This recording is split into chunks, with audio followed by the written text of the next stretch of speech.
তুই কাঁদছিস কেনে? শহীদ, আজকে আমাকে দেখতে আসবি। দেখতে আসবি? কিরা? ছেলে পক্ষ। বাবা আমাকে বিয়ে দিয়ে দিবি। তাতে তো মন খারাপ করার কি হয়েছে? বিয়ে দিয়ে দিলি এই গ্রাম, বাড়ি ঘর, বাপ মা সব সারি চলে যেতে হবে। আমি তো তোরেও আর দেখতে পারবো না। তার মানে তোর বিয়ে হয়ে গেলে তুই বহুদূর চলে যাবি? তোর সাথে আর আমার দেখা হবে না সই? না রে সই, মন চাইলেও আমি তোকে আর দেখতে পারবো না। তোর মন চাইলেও তুই আমাকে আর দেখতে পারবি না। চাপ নেবেন না, হয়ে যাবে, দেখবেন কিছু। দাদা, চুনি আর আসমানা? হ্যাঁ, তাই তো দেখছি। ওরা এই ভর দুপুরে এই বাগানে কি করছে? আচ্ছা সই, এই মেয়ে মানুষের বিয়ে করতে হবে কিসের জন্যে?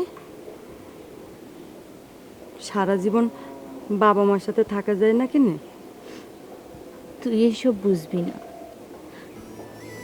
মেয়ে মানুষ বড় হয়ে গেলি তাকে আর বাপ মার সাথে থাকতে হয় না, তখন বিয়ে দিয়ে দেয়।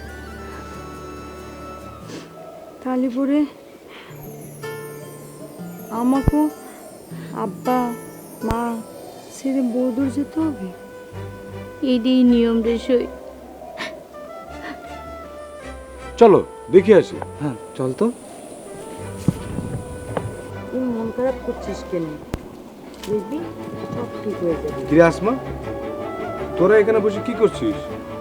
দেখো না দাদা, চুনিটার কি মন খারাপ। ওকে নাকি আজকে ছেলে দেখতে আসবে, ওর বিয়ে। বাহ, এ তো ভালো খবর। এই গ্রাম থেকে একটা আপদ বিদায় হবে। দাদা, ওর এমনিতেই এত মনটা খারাপ, আর তুমি এমন করে বলতে পারছো? আর দূর উপকার, আমি তো মস্করা করছিলাম। চল বাড়ির দিকে চল। আয় আয় রান্না করিস নি? দাদা, যাই।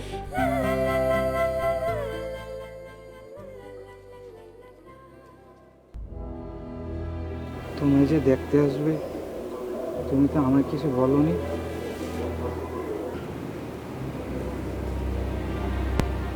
তুমি কখনো জানতে চেয়েছো? তুমি তো সব জানো। ঘরে মা অসুস্থ, তাছাড়া সংসারের টানাপোড়া, তার মধ্যে আমি বাড়ি যাই। সব ঠিক হয়ে যাবে। আমাকে কটা দিন সময় দাও।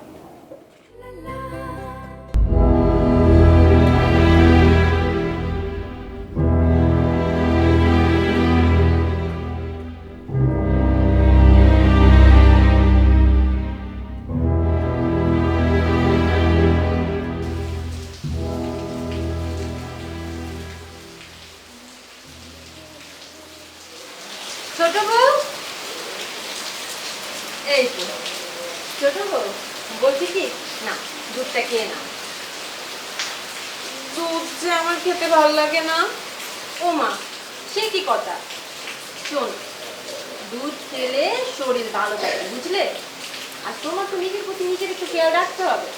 আর তাছাড়া তোমার যখন যা কিছু লাগবে তুমি শুধু একটি বার আমায় বলবে, সব হাজির হয়ে যাবে, বুঝলে?